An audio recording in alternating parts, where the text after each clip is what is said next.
Bueno, este día tengo un mensaje de parte de Dios y delante de Dios para ustedes. Y para ello les doy la bienvenida. Bueno, qué bueno que están aquí.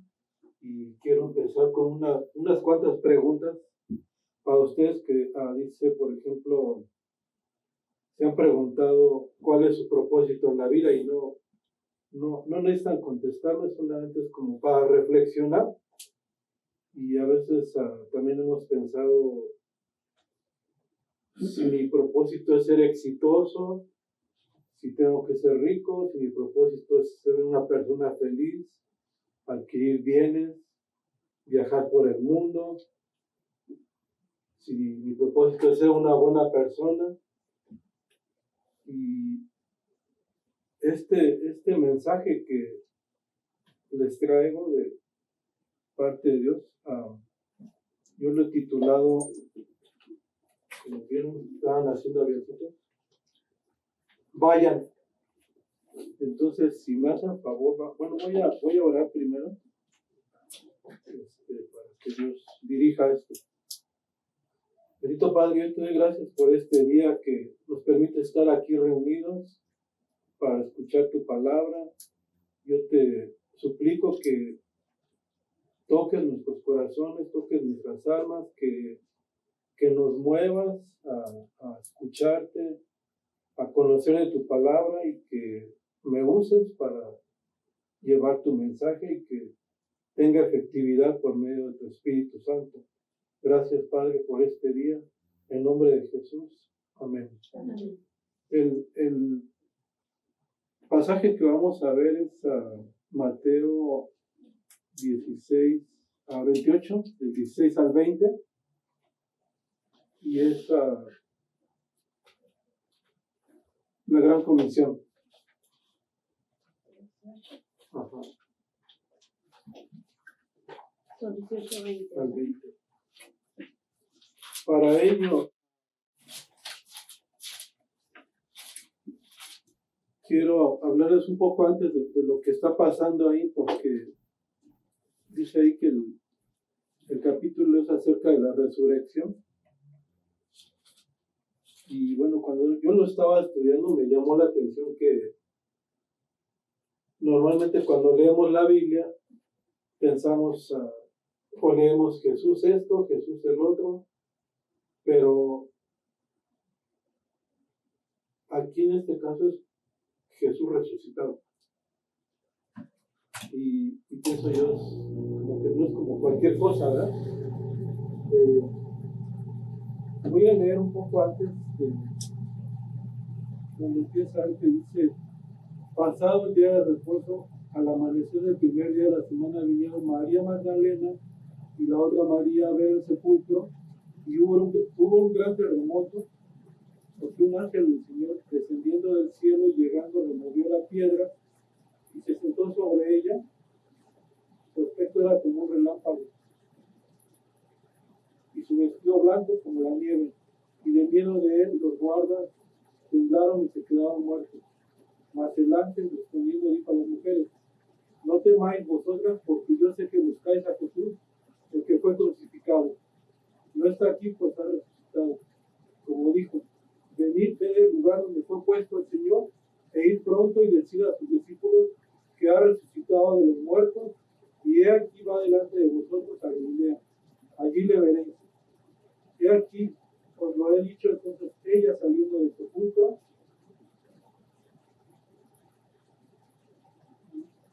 con temor y gran gozo, fueron corriendo a dar las nuevas a sus discípulos. Mientras ellas iban a dar las nuevas a los discípulos, aquí Jesús les salió al encuentro diciendo: salve. Y ellas, acercándose, abrazaron sus pies y le adoraron. Entonces Jesús les dijo: no temáis, id, dar las nuevas a mis hermanos para que vayan a Galilea, y allí me verán. El informe de la guardia: mientras ellas iban, que aquí unos de la guardia fueron a la ciudad y dieron aviso a los principales sacerdotes que todas las cosas habían acontecido, y reunidos con los ancianos y ha habido consejo, dieron mucho dinero a los soldados diciendo, decid vosotros, sus discípulos vinieron de noche y lo hurtaron, estando nosotros dormidos. Y a esto lo oyere el gobernador, nosotros le persuadiremos y os pondremos a salvo. Y ellos, tomando el dinero, hicieron como se les había instruido. Este dicho se ha divulgado entre los judíos hasta el día de hoy. La gran comisión, que es del 16 al 20, dice: pero los 11 discípulos se fueron a Galilea, al monte donde Jesús les había ordenado, y cuando le vieron le adoraron, pero algunos dudaban, y Jesús se acercó y les habló diciendo: toda potestad me es dada en el cielo y en la tierra, por tanto, id y haced discípulos a todas las naciones, bautizándolos en el nombre del Padre y del Hijo y del Espíritu Santo, enseñándoles que guarden todas las cosas que os he mandado, y aquí yo estoy con vosotros todos los días hasta el fin del mundo. Amén.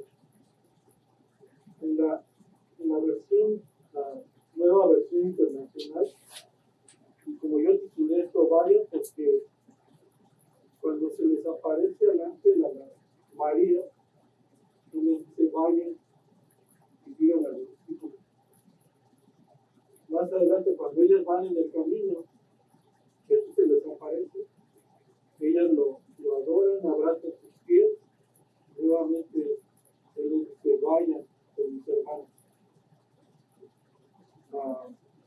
Y después, cuando ya está Jesús con el discípulo, nuevamente Él usa esa palabra de: por tanto, vayan y hagan discípulos.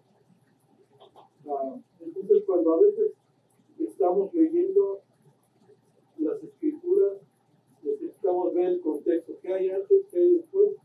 Entonces, por eso es que yo, cuando empecé a leer todo el capítulo, dije: está muy curioso que se repite esa palabra de vayan. Entonces, si ahora ya podemos abordar un poco más de cerca el pasaje. Y otra cosa que estoy viendo ahí es que es un mensaje, como dije al principio, y son como, por decir, 3 escenas: cuando ellas van al sepulcro, cuando los guardias están dando un reporte de lo que pasó, y cuando los discípulos ya se encontraron con Jesús.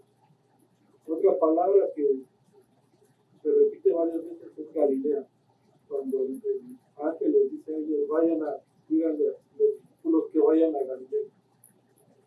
Jesús también les dice a ellos: díganle a los hermanos que vayan a Galilea. Y en la tercera parte, que es donde vemos a Jesús, que ya está reunido con los discípulos en Galilea.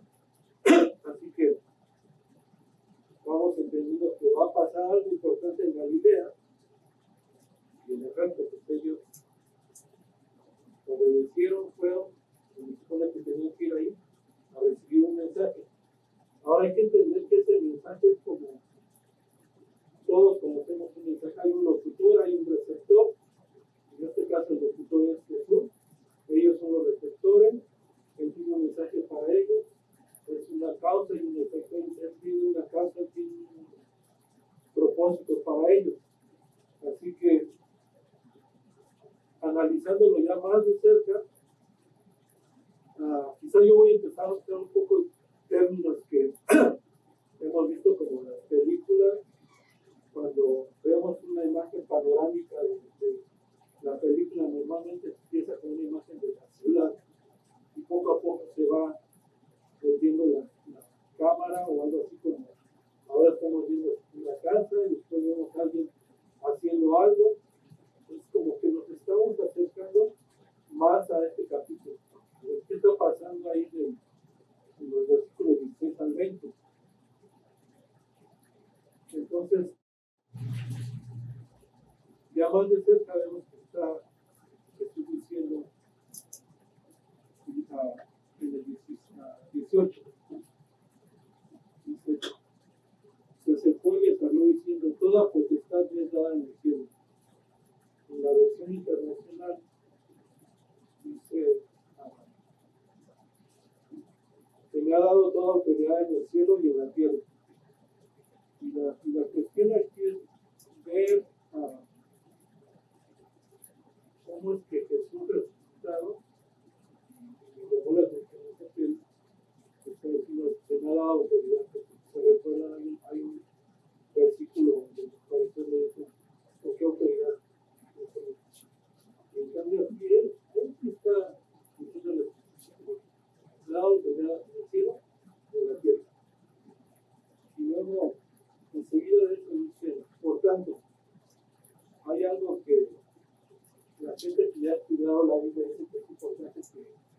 veamos cuando estamos leyendo, hay ciertas palabras que van a darle más significado, más fuerza a lo que sigue. Y ese, por tanto, es una cosa así como, yo creo que ustedes se recuerdan cuando nosotros éramos niños y, por ejemplo, mi mamá me decía, si yo estaba viendo la televisión, ve y compra un kilo de tortillas. Entonces, no, pero yo estoy viendo esto, ¿por qué no vas a mi hermano? Porque está tu mamá. O sea, es un por qué. Porque es decir, yo tengo autoridad. Entonces, Jesús le está diciendo, por tanto, porque él tiene autoridad, vaya y hagan.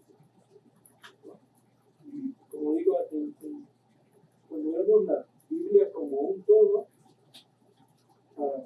me llamó la atención cuando vemos en Génesis 1:3, que le dijo Dios a Moisés, perdón, en Génesis 1:3, pero está hablando de Dios que está creando el mundo y dice Dios, sea la luz y la luz fue.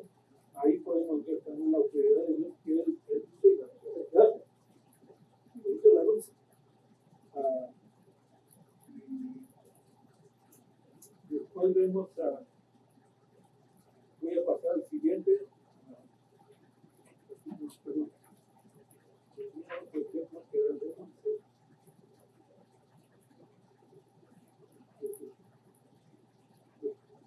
El siguiente versículo dice, es el punto de evangelización del bautismo, hasta el versículo 19. Por tanto, cuando se vayan y hagan discípulos. Esa es la palabra que les dice que es una palabra cognitiva. Hay una palabra en griego para discípulos que es maxeteuo, pero podemos entender discípulos como alguien que está aprendiendo, un alumno. Jesús los eligió, Él les enseñó, y por eso vemos que ustedes se vayan y hagan discípulos. O sea, Él ya les enseñó, ahora ustedes van a ir a enseñar.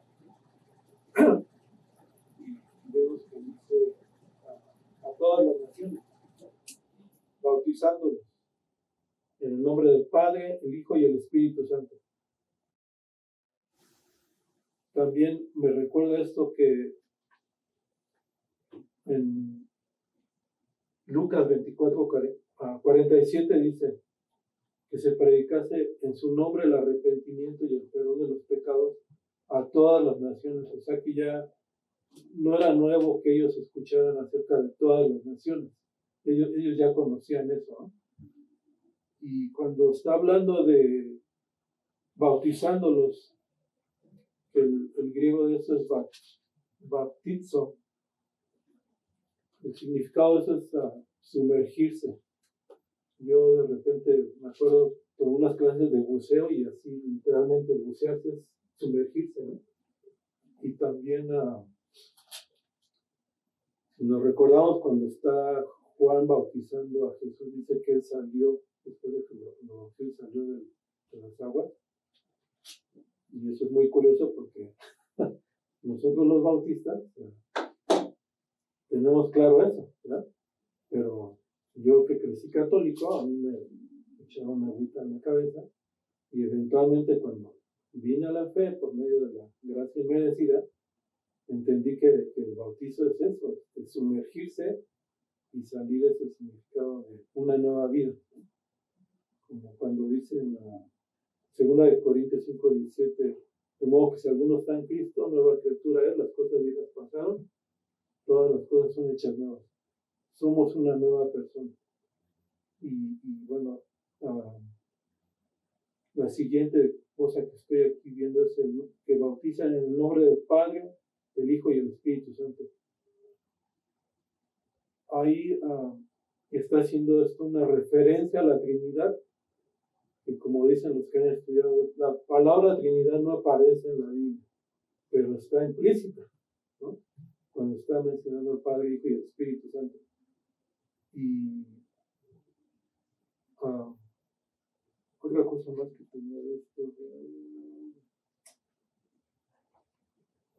El siguiente punto es la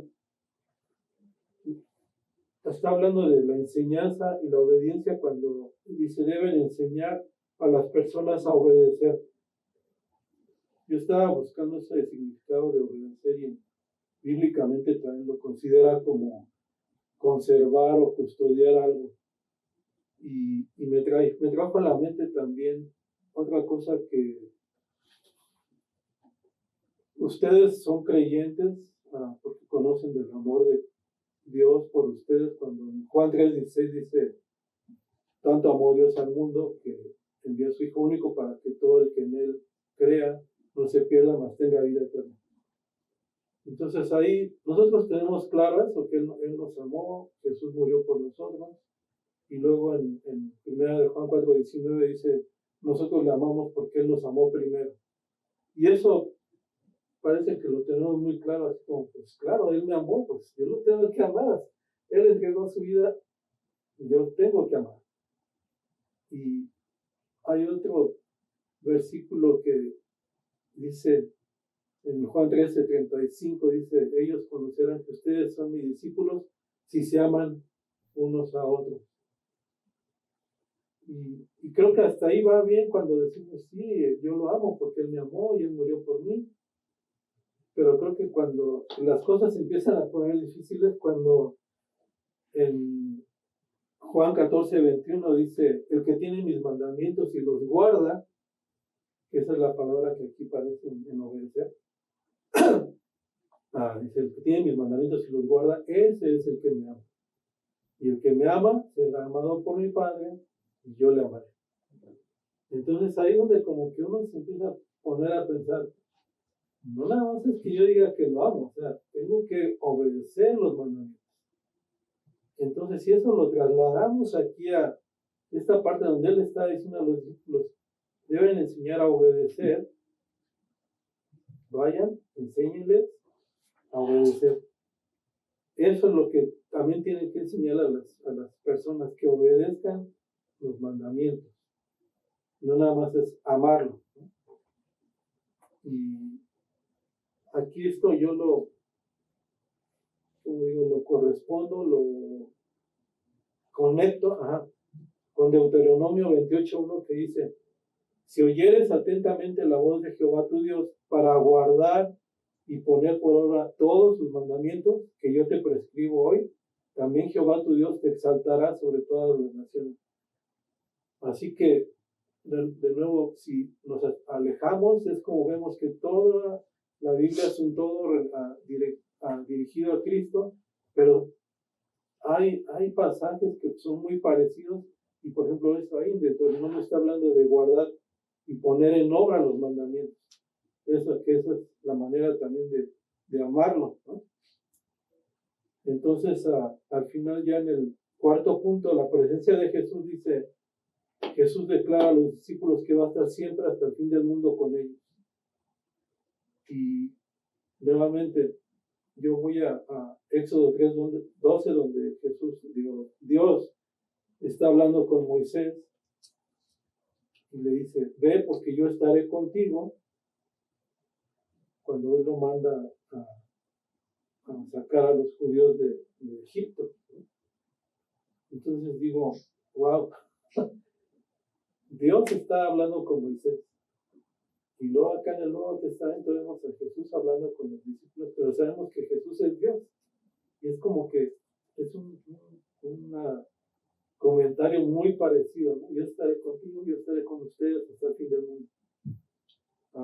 La parte también que me llamó la atención de esto, del último versículo, es que todavía no se manifestaba el Espíritu Santo, todavía no era Pentecostés, ¿no? Y ya digamos, esa es la última parte del versículo. Ahora, que creo que, como dije, ustedes son creyentes, pero no está por demás recordar esto, que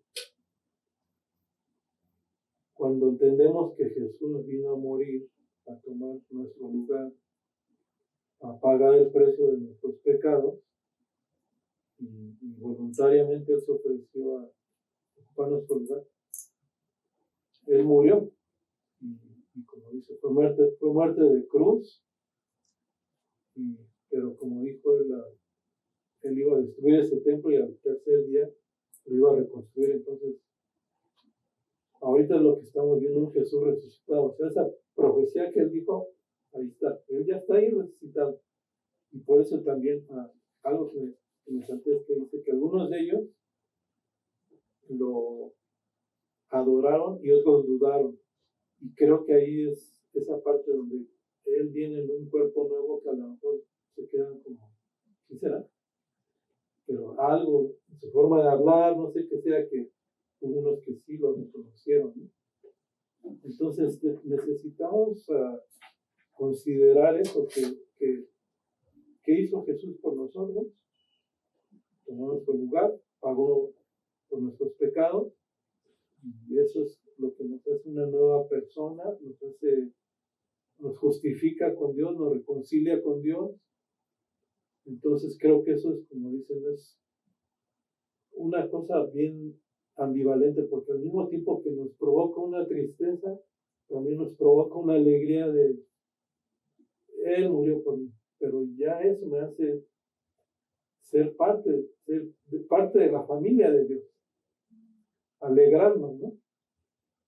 Y eso creo que es bastante importante, pero de repente se nos olvida en la vida diaria que sí es verdad, estamos viviendo, pero va a llegar un punto donde este cuerpo, este estuche que contiene nuestra alma, se va a quedar aquí, pero el alma, el espíritu va a continuar y es donde vamos a recibir ese nuevo cuerpo.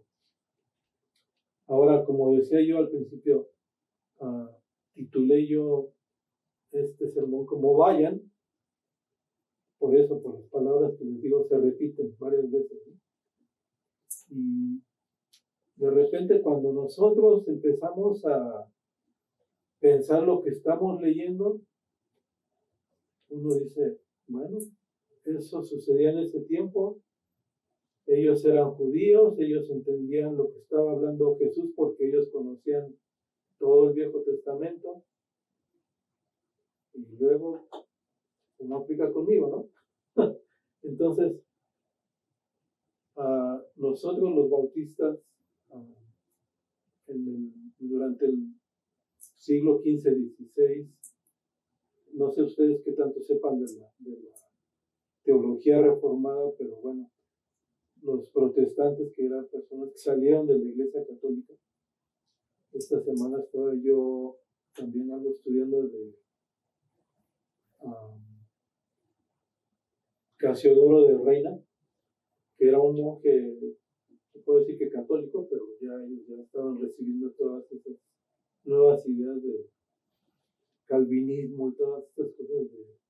Hay cosas que hacen los católicos que no está escrito en la Biblia, ¿no? Entonces él salió huyendo de España.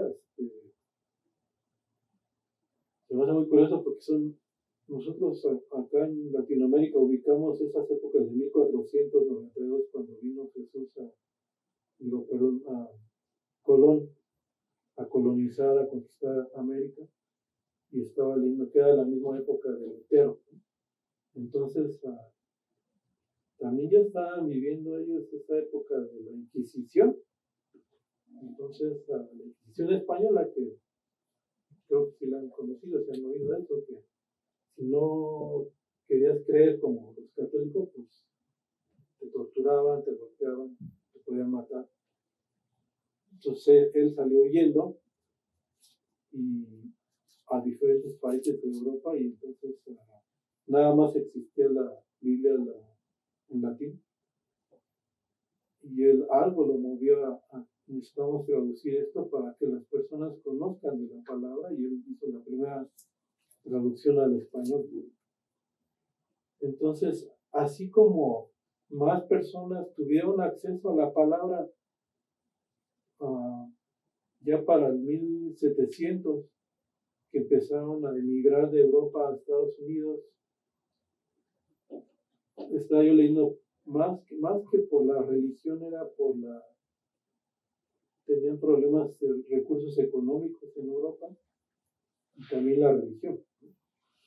Entonces el primer misionero aquí en Estados Unidos fue uno que se llamó Adoniram Hudson, y fue una de esas personas que leyó lo que estamos leyendo ahorita, ¿okay? Y él decidió que tenía que salir a evangelizar. Entonces, él fue a Birmania y estaba leyendo que cuando él iba en el barco con su esposa, él era de una iglesia que dicen congregacionalista y tienen sus diferencias con los bautistas, pero eventualmente él era una persona inteligente y iba en el barco traduciendo el Nuevo Testamento. Y cuando llegó a esta parte que estamos leyendo, él se convirtió a los bautistas. Entonces él conoció a otro misionero en India que ya era un bautista y lo bautizó nuevamente porque él no se consideraba bautista, ¿no? Pero lo que quiero decir es que ya ha habido infinidad de personas, misioneros de diferentes nacionalidades, porque se empezaron a organizar en sociedades, en asociaciones para enviar personas a predicar el evangelio. Y de repente nosotros, bueno, yo cuando llegué a esta iglesia hace como 4 años, alguien estaba predicando esto, hizo esta invitación para ir a un viaje misionero. Y a mí me tocó de esta manera que el corazón que tenía, pues sí, digo que amo a Dios, pero y esto pero es cuando creo que empezamos a ser como personas, como rezongones, como decía yo hace rato, de ¿por qué no vamos a mi hermano? Esto era la fe, ¿no? Entonces, cuando uno dice, bueno, Jesús murió por mí, yo lo amo, obedecer esto no tendría que ser una obligación, sino más bien la adoración.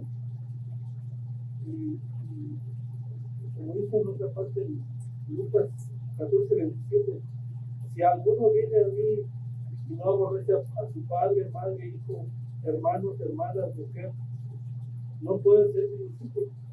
A mí me tocó en ese momento ese versículo, pero yo no lo entendía antes, porque muchas veces dicen que no odian, pero esa traducción para mí no significa como que prefiere a ellos que a mí.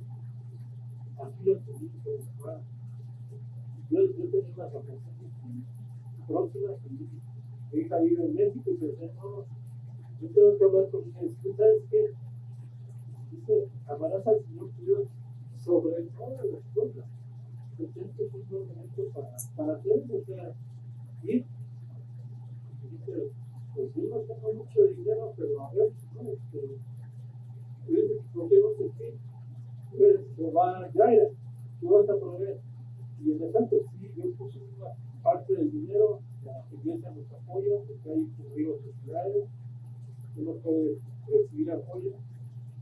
Tu hermana próximamente va a ir a un viaje nacional. Ya está. Pero la otra es que ayer ocurrió algo muy curioso porque estábamos en una venta de garage y nos encontramos con una mujer de México, empezamos a buscar con ella y por ahí no ella sola empezó a decir, yo vivo sola, mi esposa murió hace tiempo, pero gracias a Dios he salido adelante y he sacado adelante. Entonces pensé yo, aquí soy, porque ella fue la que empezó a decir, gracias a Dios, ¿no? Ya le dije yo, ¿usted es creyente? Dijo, sí, yo soy católica. Y pues sí, yo también crecí en el catolicismo, pero un día escuché a un evangelista, Nick Wilson, un hombre que no tiene piernas ni brazos, y escuché el evangelio, la Juan 16, y más tarde leí su libro y la Biblia fue que Jesús murió por los pecados, no es lo que Dios hace para limpiar los pecados, porque Él hizo. Así que yo compartí con mis papás eso, ellos no leían la Biblia, los compartí Juan 16, Efesios 2:8-9, que dice, pues gracias, son salvos por medio de la fe, eso no es de vosotros, que nadie se jacte. Así que eso le compartí a esta señora. Y ella empezó a hacer preguntas. Y, oh, sí, la fe. Y dice, pues sí, la fe no es de nosotros. La dio Dios en Romanos 12:3 dice que conforme la medida de fe que Dios repartió a cada uno. Y se veía más y más interesada. Y yo decía, ¿se han venido por aquí? No, venimos a alguien porque andábamos en, ¿cómo se llama ese lugar? Pero es vecina de su hija, entonces teníamos teléfono, quería decirle a ella, pero si te va a ir a una iglesia donde usted viene una sana doctrina, usted puede llevar su Biblia, no como de iglesia que nadie lleva la Biblia. Y me quedé pensando, bueno, aquí se vayan a todas las naciones, entonces yo estoy de México, ya estoy en otra nación, así que no tengo que ir a otra nación, porque ya estoy en otra nación, compartiendo la doctrina. Entonces, mi pregunta final, cuando les decía al principio, ¿saben cuál es su propósito en la vida? ¿Para qué estamos aquí? ¿Para qué nos queda Dios? En Romanos 8:28 dice, ahora bien sabemos que Dios dispone todas las cosas para el bien de quienes lo aman, los que han sido llamados de acuerdo con su propósito. Entonces, cuando leo eso, digo, bueno, pues, no es nuestro propósito ser felices, ser ricos, ser exitosos, sino ir y compartir lo que ya recibimos, el amor, ¿no? O sea, el amor de Cristo que es murió por nosotros, compartir ese evangelio, ese es nuestro propósito. Y lo demás, como dice Mateo 13:3, busquen primero el reino de Dios y su justicia, y lo demás, todas sus cosas de felicidad y éxito será por el mundo. Entonces, eso es lo que creo que de parte de Dios y delante de Dios he traído para ustedes, que consideren que se ha tocado en sus corazones. La hermana ya no tiene que no se dan mucho, ya han ido ustedes, no se han ido. Mi esposa no ha ido a una misión, pero como digo, no tenemos que ir fuera a otro país, como dice con nuestros vecinos, ya es compartir el evangelio. Eso es lo que les dejo en esa pequeña reflexión de cómo van a responder ante ese mensaje, cuál es la expectativa de Dios con nosotros, ¿no? Lo ideal, creo que debería responder como dijo Isaías, como dijo Dios, ¿a quién enviaré? ¿Quién irá por nosotros? Y dijo Isaías, aquí, bienvenido. Así que eso, yo los invito a que reflexionen eso, si buscan ir fuera de este país. Hay esta iglesia es una iglesia misionera, o sea, es importante, y tienen muchas opciones para ir a un viaje misional. Quieren investigar o regalar este proyecto. Entonces, esa es la invitación. Obedecer, como dicen, no es una obligación, es una forma de adoración a Él, por lo que hizo y compartir lo que hemos recibido. Gracias. Pero este es el mensaje de Dios para ustedes para hoy. Quiero finalizar orando. Gracias, Padre, por permitirme compartir tu palabra, tu mensaje con mis hermanos. Ellos creen en ti, ellos saben que están salvados, estamos salvados, que es tu palabra. De la ira no vamos a